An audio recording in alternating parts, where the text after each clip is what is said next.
Le premier forum de la bioéthique à Strasbourg, organisé jusqu'au 5 février. Nous sommes au Conseil de l'Europe qui accueille des dizaines de jeunes. Objectif, débattre des questions de fin de vie.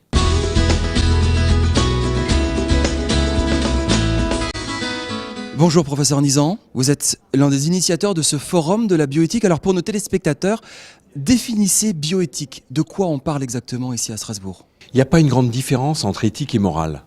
Et pourquoi est-ce qu'on a créé la bioéthique ?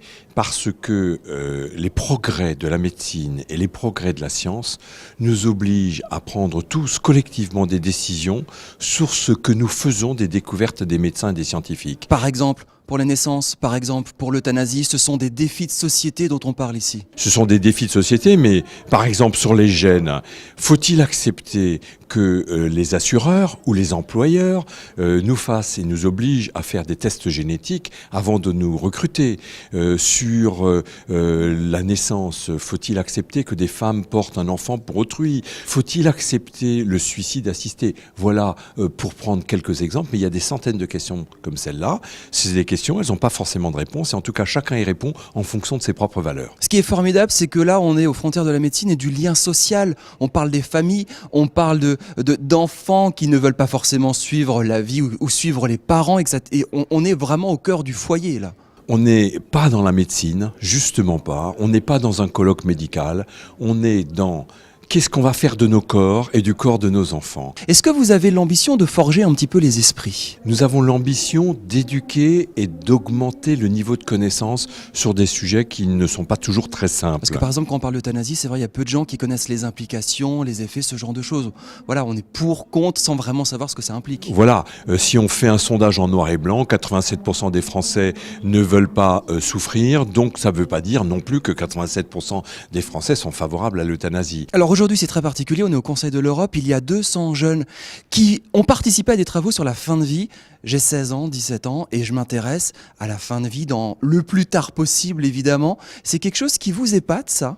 Ça m'épate complètement et d'ailleurs je vais m'installer dans la salle et écouter ce qu'ils disent. Je suis frappé de voir leur appétence sur ces sujets. Je suis frappé de voir qu'ils ont tous vu une grand-mère en fin de vie ou quelqu'un qui leur était cher et qu'ils ont une vision de la fin de vie qui est totalement inattendue. Il y a des solutions à imaginer qui nous viennent des jeunes. Merci beaucoup, professeur Nizan.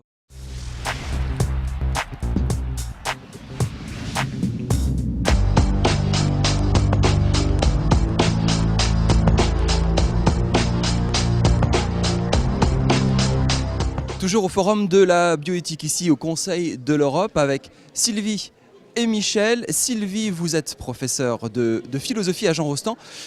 Beaucoup de jeunes derrière nous et avec vos élèves, vous avez travaillé sur ces questions de bioéthique, notamment la fin de vie. C'est pas un peu incongru ça de demander à des jeunes leur avis sur la fin de vie ?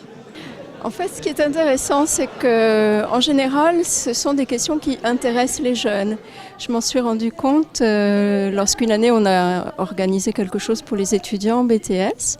Et je me suis rendu compte que les élèves de terminale en avaient déjà entendu parler, qu'ils voulaient en parler.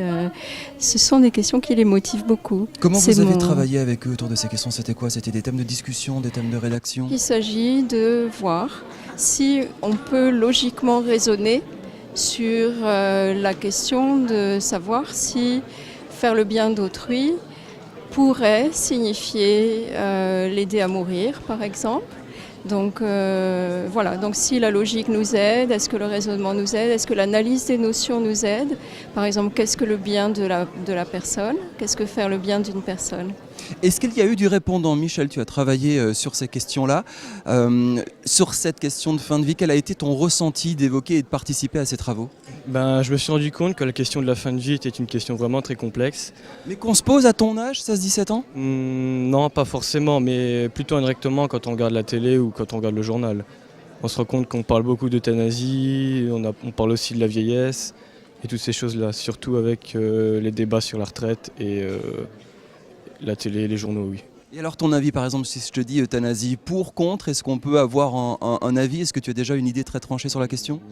Non, parce que je me suis rendu compte qu'en TD, en philosophie, on ne peut pas répondre de manière logique à la question. En souhaitant l'euthanasie, c'est difficile de souhaiter le bien de quelqu'un, parce qu'on ne sait pas clairement si c'est bien ou mal. Parce que logiquement, il y a toutes les notions qui s'opposent et c'est très difficile de répondre. Et il y a obligatoirement un moment où on va faire appel à nos sentiments. Ça doit être extraordinaire de travailler comme ça, de manier un petit peu les idées, de faire discuter des jeunes autour de ces questions qui sont quand même délicates et où on est dans des défis de société. Ce qui est vraiment intéressant, c'est aussi de resituer le débat au-delà des émotions. C'est vraiment un défi sur la question de la fin de vie, puisque bien sûr nos émotions interviennent nécessairement. Mais c'est important pour moi en tant que professeur qu'ils comprennent qu'on peut aussi prendre du recul par rapport à ça, qu'on peut chercher à raisonner et qu'on peut avancer. Il y a eu des réponses, des réactions qui vous ont étonné, des idées qui vous ont étonné. En fait, ce que je vais vous dire, ce qui m'a beaucoup étonnée, c'est que ils avaient beaucoup de choses à dire là-dessus. Justement, Michel, est-ce que c'est le genre de débat que tu as avec tes parents, avec des adultes?